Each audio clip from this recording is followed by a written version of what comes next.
Commander Zavala. Just muttering the Titan's name is enough to make people look both ways, wondering where he is, mindful of how you may salute or treat his presence. He's someone that has instilled fear and respect into the hearts of many, but this doesn't mean he's uncaring. In fact, I think the opposite is true of the man, where the three vigilant vanguard of the tower work together to solve issue after issue. Cade is the fun-loving, carefree hunter, eager to get to know new guardians that show promise. Ikora is the inquisitive mind that hopes to explore more of a situation, to understand its background. Zavala's iron will is the blunt force that speaks to each of these different philosophies, and simply says, get it done. But the man must have some kind of fears, some kind of twinge that pricks at the back of his mind that makes him worry for the future. To simply assume you have the power to defeat anything that comes your way certainly shows the trust you have in your comrades, but it would also display a level of arrogance unbecoming of a leader.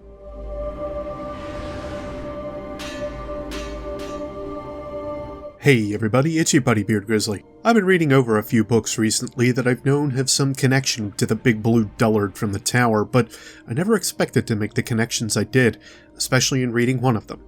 Sun Tzu's Art of War. Compiled and translated from the original Chinese script by Lionel Giles in 1910, the original Art of War is a whole 13 chapters long, or roughly 41 pages, outlining the concepts, responsibilities, and discipline needed of kings, generals, officers, and soldiers to carry out a war. Of course, this sounds like mandatory reading for our bringer of war, but his grimoire quotes someone by the name of Basho. Basho knew. We struggle after. Undated battle notes. Basho was born and lived from 1644 to 1694 in Japan, having the luck to grow up in the Edo period, otherwise known as when Japan was mostly united under the banner of Ieyasu Tokugawa. After years upon years of feudal warfare, he decided to forego his possible life as a samurai like his father and study poetry. Basho, the poet most accredited with haiku, the most prominent poet of his time, felt lonely and struggled with that feeling. His success was seemingly the pinnacle of his life, and he had lost his drive and will to continue with what he was doing. The battle notes written here on Zavala's card are of any relation to today. It is of the Golden Age, where we had our collapse and our struggle after the fall. Where Basho's fall was of his own mind, the creeping darkness of loneliness and self-worth making him question his existence. Ours was quite literally at the hands of the darkness. And now those left to ponder their existence are either huddled in the city or reborn as guardians, left to struggle against that darkness, for a fallen god we know little of. And so struggle we do, strike after strike, mission after mission, carrying on a ceaseless war without a noticeable end. Enemy after enemy falls at our hands, new allies and bonds of convenience are formed over the years, more confusion and more calculation that the Titan leader needs to factor into his ever-evolving plans. Thankfully, the millennia-old texts from those who made war their lives is there to help guide him. Zavala, however, took it much further than just a guide.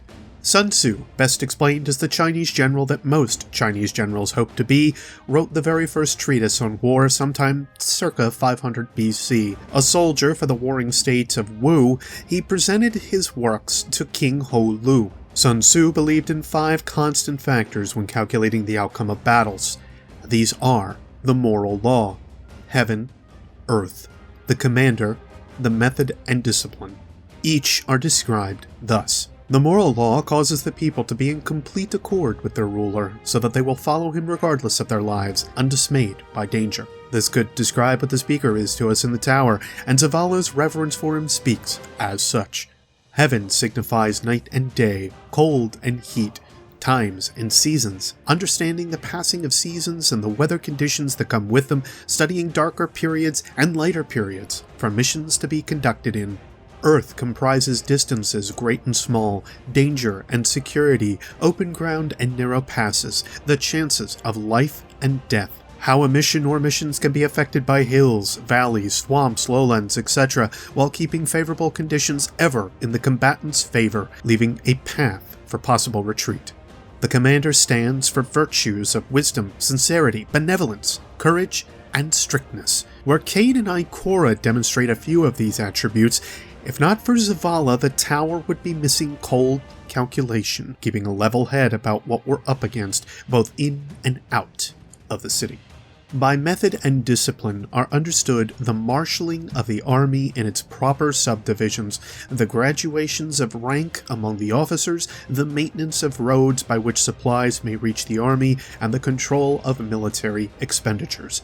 Supply lines and planning, along with the handling of troops' behavior and keeping them in line. This book seems to mean much to Zavala, as he is often heard quoting Art of War on and off the field. Didn't we have enough kings after the collapse? Have we forgotten our history? Each day is a victory, seized from the darkness. One victory is never enough. Regard your soldiers as your children, and they will follow you into the darkest valleys. There is a difference between victory and invincibility. Guardians, attack where the enemy is unprepared. Appear where you are not expected. Stand by for dispatch. No enemy in 1,000 worlds is as fearsome as 5 miles of unknown terrain. Stand by for coded dispatch. But there are lines in Sun Tzu that Zavala does not quote, ones that feed more to the commander that he needs to be, especially after reports like this hit his desk. The Fallen are abandoning the Cosmodrome. Hawk flyovers confirm the House of Devil's forces are simply not there anymore. They've been disorganized for the last few years, but there's never been a shortage of ground troops whenever we staged a significant sortie. Intel source Green Raven was right, and for the moment, it's worth assuming the report on the House of Exiles, House of Winter, and House of Wolves are also accurate. We're fact-checking against independent fireteam reports from the field. The kid all the SRL fans talk about, Marcus, he was on one of the fire teams out at the Cosmodrome. He pulled me aside and said it to me straight. The fallen houses are gone. The siege is broken. The stalemate we've had with the Elixni for what, 100 years? It's over. We won. Commander, I'm not even sure they're flying the banners anymore. The teams found huge mounds of burnt cloth and armor, ceremonial piles, and several of the most hardcore fallen holdouts. What's changed? Where have the fallen gone? Why have they burned their banners? Drawing up a plan to coordinate forces from the Queen's Wrath, Felwinter Peak, the Warlock Orders, and more non-traditional outfits to follow up on these reports. I believe your wisdom will guide us through the trials ahead. Sloan. Sun Tzu said, "When an army feeds its horses with grain and kills its cattle for food, and when the men do not hang their cooking pots over the campfires, showing that they will not return to their tents, you may know that they are determined to fight to the death." Just like the armies of old, the Fallen have gotten rid of their banners and abandoned their camps. The fallen houses are trampled into the ground, much to the tactics that have been employed by those in the tower and elsewhere. But where have they gone? What exactly has caused them all to leave the places they have held against the city for so long? We're led to believe this is the case for every other world, the Fallen now seemingly missing from the playing field entirely. He let his captors drag him through the dirt. His arms ached. 2 hands wrapped around each bicep like iron bands. He slumped, and the toes of his scuffed boots bumped over the stones and left trails in the dust. He kept his eyes low, a ragged and stained cloak hanging over his face. It was not a position to which he was accustomed. They debased him. They abused him. He bit the inside of his cheek until the blood filled his mouth. He struggled not to resist. They needed to believe he was broken, that he wasn't a threat. It was the only way they would bring him before their Kell. He'd spent weeks weaving the illusion that led the Fallen to him. He'd left bits of his trail where they couldn't help but find them. He skulked from planet to planet, Mars, then Venus, then Mercury, then back again, following rumors and whispers. He'd hid from the Guardians, from his own people. He'd let everything they had built fall apart, while those still loyal to him searched every inch of this forsaken system. Now it was time to stop searching and start building. He would need soldiers who answered to him and no one else, bodies to shape with will and magic and tech to his needs. These would serve. He thought they would take him to a catch, but they were deep underground. Not near the Cosmodrome, but it didn't matter. He'd never been particularly concerned with the geography of this blasted world. It was not his home. So he bent his head low and listened to the guttural string of hisses and clicks issuing from the maw of a would-be king in yellow. A broken ruler of a broken house and the last of his kind. They were more alike than he cared to admit. When the creature's anger had burnt itself out, he raised his head to look at it. He didn't need to speak. One kell rises and another bends its knee. And the prince felt the little hum of starlight ripple through him, the one that let him know she would be pleased with what he had done. Possibly unbeknownst to the tower, a report that may never hit Zavala's desk, Uldron has been taken to meet with the House of Kings Kell, the final Kell that we know of in our system. With the other houses turning tail and leaving behind their pits and hollows, and the House of Kings seemingly the only power left for us to contend with. What is it that Uldron hopes to do? Does he intend on making a single house, unifying all the fallen into one place?